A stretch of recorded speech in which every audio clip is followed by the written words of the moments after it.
솔직히 말씀드리면은 네. 20만 원 깰 줄 몰랐어요. 네이버 카카오 같은 경우에는 이거를 다 소화하고 전고점 이상의 회복을 하려면은 삼성전자가 의미 있는 반등이라고 하면 이제 전고점을 뚫거나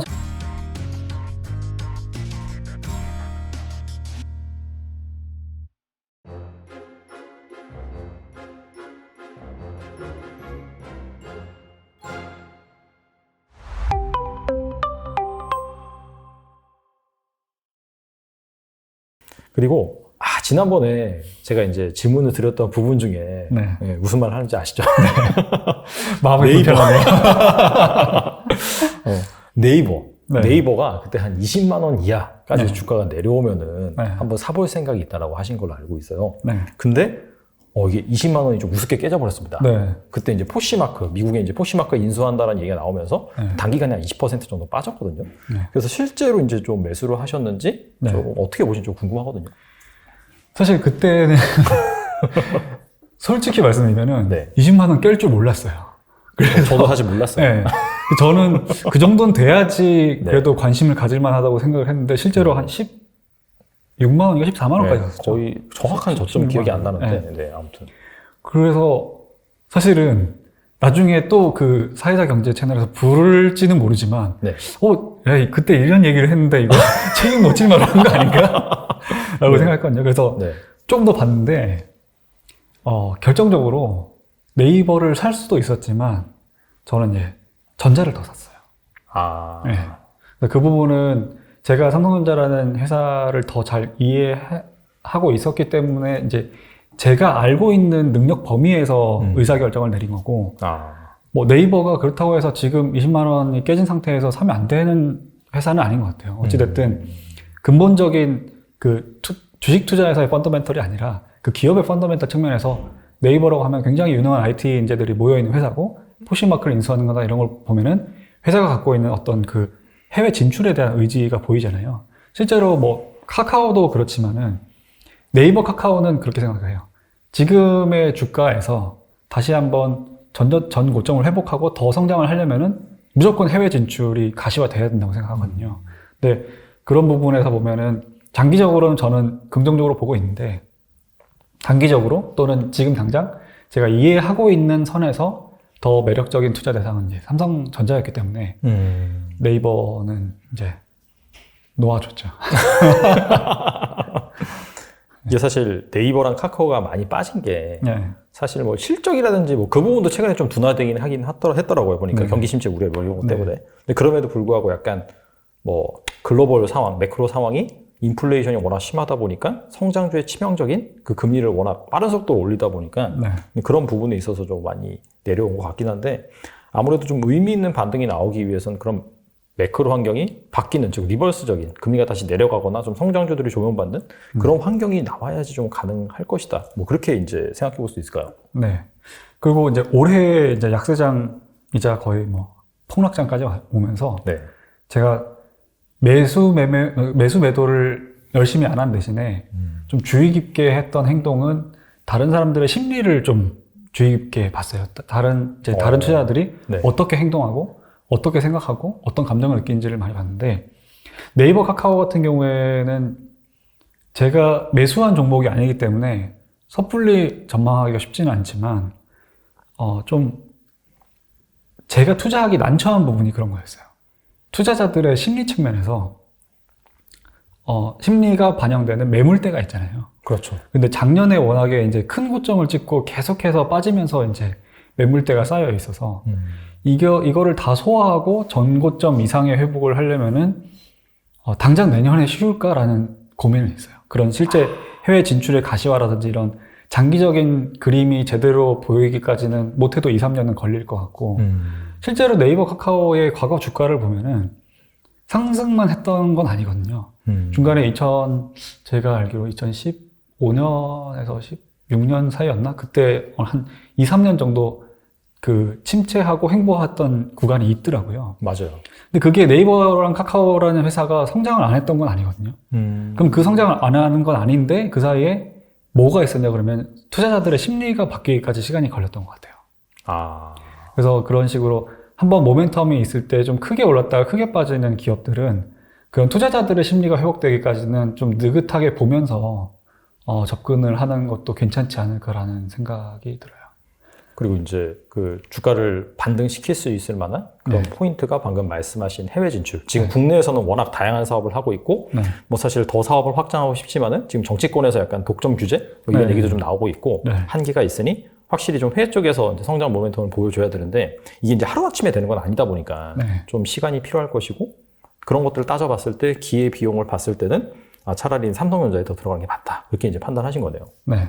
그러니까 저는 뭐 이렇게 이야기를 해도 네이버 카카오가 당장 내년에 그러니까 제가 예상했던 것보다 훨씬 괜찮은 퍼포먼스를 내서 주가도 더 많이 오를 수도 있다고는 그 가능성은 열어뒀어요. 근데 확률적인 문제라기보다는 제가 갖고 있는 능력 범위의 문제인 거거든요. 그러니까 예를 들어서 제가 네이버 카카오를 지금 어떤 저점 매수로 노리고 들어갔다고 하면은 내년에 아주 많이 오를 가능성이 있다고 하더라도 제가 끝까지 수익을 못 내고 빠져나올 것 같아요. 왜냐면 그 기업에 대한 이해도가 제가 충분하지 않다고 생각하거든요. 특히 네이버 카카오는 어느 정도 좀 트렌드도 잘 캐치를 해야 되고 그런데 제가 이제 아무래도 시골에 살다 보니까 맞아요.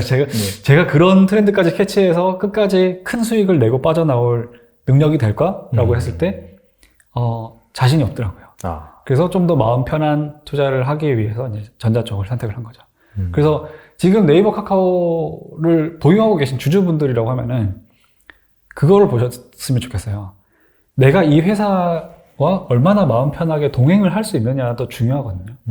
그래야 단순히 그 저점에서 본질 가치로 돌아온 것 이상 더 큰 오버슈팅이 나올 때까지 충분히 보유를 하면서 큰 수익을 내고 나올 수가 있거든요. 그래서 그런 부분이라고 하면은 오히려 너무 걱정하지도 마시고 대신에 동행을 하고 있고 어쨌든 우리나라에서 최고의 IT 인재들이 들어가 있는 회사들에 내가 주주로서 동행을 한다고 하면은 꾸준히 추적 관찰하면서 이 회사가 비즈니스를 어떻게 더 성장시키는지를 보면서 대신에 좀 더 장기적으로 계속해서 성과를 지켜보면서 끝까지 수익을 내고 나오겠다라는 마인드로 접근하시면 좋지 않을까 생각을 합니다. 알겠습니다. 그리고 제 책에 보니까 또 작가님께서 중간중간에 이제 뭐 세미나라든지 대중들 앞에서 강의를 하실 때가 있잖아요. 그 중에 가장 많이 받은 질문 중에 하나가 이건 뭐 그냥 뭐 저도 알 것 같긴 한데 삼성전자에 물렸는데 어떻게 해야 될까요? 라고 하셨는데 그럼 어떻게 답변을 하시는지 그런 분들한테 궁금하거든요.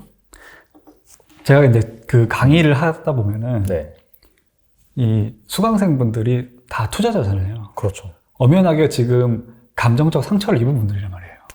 그래서 일단은 마음이 편하게 해드리는 게 더 우선이라는 생각이 들었어요. 그래서 삼성전자 질문을 딱 받으면 제가 제일 먼저 하는 얘기는 그거예요. 괜찮습니다. 저도 물렸어요. 상담에 뭔가 약간 저 바이브 같은. 그래서 근데 이제 거기에 팔로우업으로 나오는 이야기는 그거죠. 그런데 우리가 주식 투자자로서 뭔가 엄청나게 많이 아는 사람이 아니라고 하면은 우리나라에 있는 주식 중에서 뭔가에 물릴 거면 삼성전자에 물리는 게 제일 마음 편하지 않으세요? 라고 오히려 반문을 해봐요. 그러니까 어찌됐든 예전에도 제가 나와서 계속해서 얘기를 하지만 삼성전자라는 기업에 대해서 뭐 디테일한 팩트를 공부하는 분들도 있어요. 뭐 인텔 사파이어 레이크가 언제 출시되고 뭐 DDR5가 언제 다시 모멘텀이 생기고 뭐 그런 걸 보는 분도 있고 뭐 파운드리는 어떻게 성장할 것이며 그런 걸 떠나서 실제로 대부분 삼성전자에 물려있는 분들은 삼성전자에 대해서 알고 있는 팩트가 되게 한정적이거든요. 우리나라에서 제일 크고 그래서 유능한 인재들이 많이 있고 여태까지 한 20년 정도 계속해서 성장을 했던 기업이다. 그 팩트만 가지고 투자를 한다고 했을 때 그게 틀린 투자는 아니거든요. 삼성전자를 단기적인 모멘텀을 충분히 분석해서 6개월짜리 투자를 한 사람도 있고 근데 삼성전자를 그냥 우리나라 시가총액 1위 1등 기업이라서 동행한다라는 아이디어로 투자를 하는 분도 있을 거고 근데 대부분 삼성전자에 물려 계신 분들은 후자인 경우가 많단 말이에요. 그래서 이제 그 얘기를 하죠. 어쨌든 사셨던 가격보다 싸니까 그리고 삼성전자가 여러분의 어떤 투자금이 제로가 되기 전에 망할 가능성은 낮다. 별로 없다. 그냥 계속 물타기 하시라고 이제 말씀 많이 드리죠. 다행히 아직까지는 물타기 하기 괜찮은 밸류에이션인 것 같아요. 그래서 이제 그런 식으로 답변을 많이 드렸어요. 지금 저점이 한 5만 천 얼마였는데 네. 지금 촬영일 기준으로 한 6만 원 살짝 넘긴 했거든요. 네. 네, 그럼에도 불구하고 사실 고점 대비로 따진다면 거의 한 30% 가까이 빠진 그런 그렇죠. 상황이기 때문에 사실 삼성전자의 그 주가 역사를 보면은 MDD 고점 대비 이제 얼마나 많이 네. 빠지냐 봤을 때 마이너스 30%면은 거의 한 뭐 5년에 한 번, 10년에 한 번 오는 그런 가격이긴 하거든요. 네. 여전히 좀 그런 관점에서 봤을 때는 많이 빠진 상황이다 이렇게 볼 수가 있겠고, 일단 계속해서 이제 분할 매수를 추천하시는 거잖아요. 네. 그렇죠. 그렇다면 언젠가는 이제 반등을 할 것이다라는 그런 가정이 깔려 있는 거잖아요. 네. 그렇다면은 작가님께서 보시기에는 네. 또 언제쯤 정도 반등이 가능할 것인지, 그리고 네. 아까도 말씀하셨다시피 뭐 네이버나 카카오도 좋은 회사긴 하지만은 일단은 이게 당장 반등하는 그런 관점에 있어서는 사실 좀 시간이 걸릴 것 같고, 네. 그런 여러 거 따져봤을 때 삼성전자를 사는 게 더 합리적인 선택이었다라고 네. 말씀하셨잖아요. 그래서 이제 언제쯤에 좀 반등을 할 수 있을지 좀 궁금합니다. 네. 사실 그 부분이 저도 조금 조심스럽긴 해요. 근데 일단 저는 세 가지 포인트로 보고 있는데, 그러니까 그 삼성전자가 의미 있는 반등이라고 하면 이제 전고점을 뚫거나 전고점 가까이 가서 지금 물려있는 분들이 무사히 탈출할 수 있는 정도까지의 반등이라고 하면은 한 세 가지 정도의 고비가 있을 것 같아요. 근데 이제 첫 번째 고비가 저는 요즘 약간 불안한 게, 그 첫 번째 고비를 넘길 때까지 좀 충분히 분할 매수를 하고 싶었는데 요즘 반등이 좀 예사스럽지가 않잖아요. 많이 있어요. 거의 한 저점 대비 되게 한 단기간에 거의 네. 한 15%, 16%좀 올라가죠. 네. 네. 근데 원래 제가 생각했던 첫 번째 반등 시나리오는 환율이었거든요. 그러니까 환율 측면에서 외국인 투자자들이 한국이라는 시장 전체를 사고 싶은 매력이 생기기 시작했다고 생각했어요. 그래서 그런 부분에서 봤을 때는, 그러니까 단순히 개인 투자자가 아니라 진짜 큰 자금으로 대한민국이라는 시장을 사는 수급 측면에서는 삼성전자를 포트에 안 담을 수가 없잖아요. 그렇죠. 예. 그래서 사실 최근에 LG 엔솔 같은 경우도 그렇게 해서 오른 이유도 좀 있다고 생각하거든요. 삼성전자도 순매수가 꽤 컸고, LG 엔솔도 2위, 지금 시가총액 2위니까. 그렇죠. 그래서 그런 측면에서 좀 외국인들이 담아가는 그 흐름이 저는 최초의 반등으로 나올 수 있을 거라고 생각을 했고, 근데 그게 지금 중간 단계인지 아니면 지금 페이크인지는 모르겠어요. 근데 그게 첫 번째 고비라고 생각하고, 두 번째 고비가 이제 전자라는 회사가 봤을 때 DDR5라는 이미 만들어 놓고 지금 더 많이 팔기 위해서 기다리고 있는 제품이 본격적으로 소진이 되는 시기가 일단은 그 AMD나 인텔 같은 회사들이 서버향 DDR5를 이제 지원하는 서버향 이제 그 칩들을 내는 그 시기인데, 그게 지금 AMD는 4분기에 나온다고 얘기가 되어 있었고, 인텔 같은 경우에는 내년 상반기, 내년 초라고 일단 계속 미뤄지고 있지만, 맞아요. 네. 일단은 내년 초라고 뉴스가 나온 것 같아서, 그게 좀 과시화되고, DDR5의 탑재가 좀 의미있게 이루어지는 게 전 두 번째 고비라고 생각했어요. 그리고 마지막 세 번째 고비가, 항상 메모리 반도체 사이클 상에서 그 메모리 반도체 가격이 오르는 시기, 그때가 되면은 사실은 주가는 마치 새로운 세상이 열듯이 막 오르거든요. 그리고 그때 개미 투자자들이 제일 많이 물려요. 맞아요. 하지만 예전부터 샀던 분들이 제일 의미 있는 수익, 삼성전자 같은 큰 대형주를 삼에도 불구하고 최소 30-40%에서 많게는 70-80% 이상, 거의 2배 가까운 수익을 내고 나올 수 있는 어떤 주가의 고점을 향해 가는 그렇게 세 가지 시나리오를 그려봤어요. 네. 그래서 의미 있는 반등이 시점이 언제가 될 거냐 그러면 저는 못 맞추겠지만 상황은 어떤 식으로 흘러갈까는 이제 그런 식으로 단계를 지어서 생각을 해봤습니다. 그러니까 첫 번째 단계 같은 경우에는 환율 쪽에서 이제 네. 환차익을 누르면서 외국인이 우리나라를 살 때, 네. 주식을 살 때고, 두 번째 같은 경우에는 DDR5에 대한 또 전환 수요, 여기서 이제 AMD랑 인텔 쪽에서 또 거기에 걸맞는 CPU를 또 출시를 해주면은 수요가 늘 수 있고, 마지막 세 번째 같은 경우에는 그 반도체 가격이 오르면서 본격적으로 주가가 막 상승 랠리가 나오는, 그때 이제 개인 투자자들이 막 뛰어드는. 근데 어떻게 본다면 약간 첫 번째 시그널이 지금 나왔다라고 이제 볼 수가 있겠네요. 어떻게 보면. 저도 그게 조금 조심스러운데, 그래서 이제 최근 일주일 사이에는 원래 제가 잡아뒀던 원칙인 그 마이너스 2.5%를 어기고 조금 더 샀어요, 솔직히. 네. 그래서 약간 더 투자금을 늘렸는데 또 이러다가 또 빠질 수도 있겠죠. 그렇죠. 뭐 사실 네. 주가가 이렇게 가진 않으니까 네. 이렇게 이제 하면서 사실 길게 보면은 어느 정도 좀 다지고 가는 그런 흐름이 나오기 때문에 네. 아무튼간에 중요한 포인트 이제 세 가지를 말씀해 주셨고 아직까지는 이제 초입 단계다라고 네. 볼 수 있는 부분이 있기 때문에 그런 네. 것들을 잘 참고하셔서 또 주주분들이나 삼성전자를 관심 있게 생각하시는 분들 같은 경우에는 투자할 때 참고하시면 좋을 것 같습니다.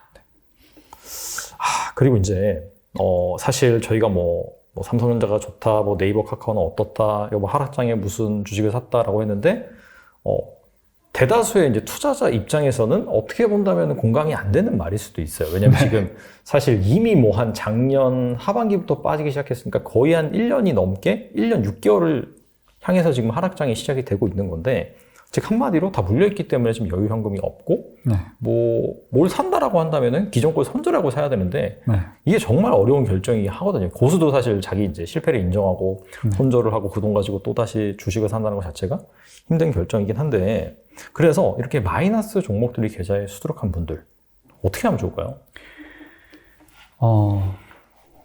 개별 기업도 분석을 하셔야겠지만 이런 고민을 하시는 분들은 대부분 투자 경험이 길지 않으시거든요. 그래서 개별 종목에 대한 고민을 깊게 해봤자 올바른 판단을 못 내리실 거예요.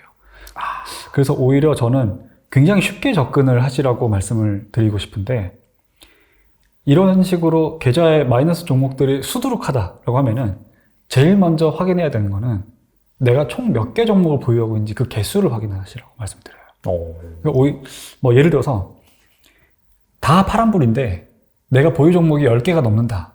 그러면 그분들은 죄송한 말씀이지만 투자를 다시 배우셔야 돼요. 모든 투자가 잘못된 투자였을 거거든요. 그래서 그런 분들이라고 하면은 보유 종목 수를 줄이는 게 우선이지 개별 기업을 분석하는 게 우선이 아니에요. 근데 그렇게 봤을 때 제일 직관적으로 좀 해결할 수 있는 부분이라고 하면은 그거를 한번 해보셨으면 좋겠어요. 예를 들어서 내가 다 지금 안 좋은 상태인데 보유 종목 수도 꽤 많다. 10개 이상이다. 그러면 만약에 이 중에서 다 털어버리고 딱 2개만 남겨야 된다 라고 누가 강요한다면 어떤 거 2개를 남길 것인지를 한번 생각해 보시라고 말씀드리고 싶어요. 그렇게 하면은 굉장히 그냥 직관적으로 판단을 하시겠죠. 근데 그 직관이 맞을 가능성이 의외로 높아요. 왜냐하면 그런 식으로 수십 개, 뭐 10개에서 수십 개 종목에서 단 2개만 남기라고 했을 때 스스로가 제일 잘 이해하는 기업만 남길 가능성이 높거든요. 그럼 그 기업부터 다시 분석을 하는 거예요. 그래서 그 2개를 남기고 다 털어낸다고 했을 때 어떤 걸 고를지를 먼저 고민하시고 그러면 지금 나머지 그 2개 말고 그 순위에서 탈락한 애들은 다 손절을 해야 되냐? 교체 매매를 해야 되냐? 전 또 그건 아니라고 봐요. 오히려 지금 같을 때 과감한 손절이나 교체 매매를 했다가 스텝이 꼬이는 경우를 많이 봤거든요. 그게 완전 메타 무너지잖아요. 네. 이걸 딱 갈아탔는데 이게 그다음부터 빠져. 네. 내가 판 거 모르고. 네. 그게 최악이잖아요, 진짜. 남들은 막 회복했다 그러고. 맞아요. 네. 그래서 그거를 피하려면은 일단 걔네는 언제든 이제 떠나보낼 마음의 준비는 하시되 조금 기다리다 보면은 그 지수가 회복하면서 내 손실폭이 줄어드는 시기가 올 거예요. 지금 최근에 또 그런 기회가 좀 오기도 했었죠. 맞아요. 네. 그렇게 해서 내가 좀 치명적인 계좌 전체의 손실액을 다 떠안는 게 아니라 어느 정도 감당이 가능한 수준까지 회복이 됐을 때 그때 다시 또 이제 고민을 하는 거죠. 진짜로 떨어낼 것인지 아니면 교체 매매를 할 것인지 그거를 위해서 지금은 기다리면서 공부를 하는 그런 시기로 보시면 어떨까 생각합니다. 알겠습니다. 2020년, 2021에 돈 못 번 사람들은 정말 부끄러워요. 그건 아무나 돈 벌 때예요. 모든 사람이 돈 버는. 근데 그게 저는 또 2030년 전후로 온다고 봐요. 그럼 그때까지 아무것도 안 하냐? 아니거든요. 그때 왔는데 여러분 준비를 안 하고 있으면 못 잡아요. 그럼 여러분 기술의 판이 바뀐다라는 거예요. 지금은 또 새로운 기술을 기반으로 해서 새로 50년 주기가 시작되는 시점에 와 있다. 근데 여러분 운 좋게 지금 이 시장에 숨쉬는 사람들은 그 50년 기회가 한번 잡을 수 있게 됐다라는 거예요. 어려운 게 아니거든요. 사람들 어렵게 보거든요. 투자라고 하면은 전혀 아닙니다. 모를 때는 어려워요. 알면은 쉽거든요. 근데 이런 얘기를 누가 해주네 안 해주네에 따라 하늘과 땅 차이입니다. 그런 얘기를 해줄 거예요. 98년에 구글, 애플, 중국의 알리바바, 텐센트, 아마존 이런 기업들처럼 그 시작점이다 지금. 그런 사람들이 2.5% 안에 있는데 maybe 당신이 그 2.5% 들 수가 있다.